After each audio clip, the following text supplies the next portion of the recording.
Uyğunluğu müəyyən edin. Əgər cümlədə bir neçə adlı hallı söz varsa, bu sözlərdən yalnız biri mübtəda rolunda çıxış edə bilər. Deyirəm ki, mənim kitabım, qələmim, dəftərim var.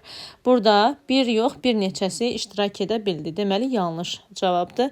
Mübtəda zərflə ifadə olunubsa, ifadə olunduğu söz başlanğıc formada olmaya da bilər. Doğru fikirdir. Məsələn, deyirəm ki, yuxarılar bu işə baxacaq.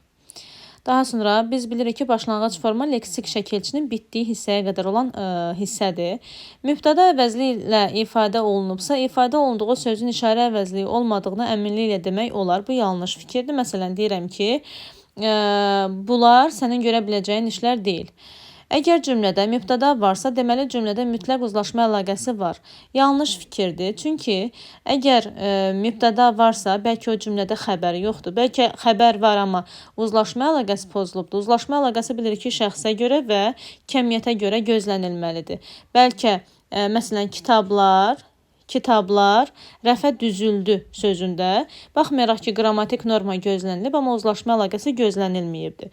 Uzlaşma əlaqəsinin tələbidir ki, kəmiyyətdə gözlənilsin. Məsələn, mübtəda cəmdədirsə, xəbər də cəmdə olmalıdır. Və həmçinin şəxs hansı şəxsdədirsə, xəbər də o şəxsdə olmalıdır.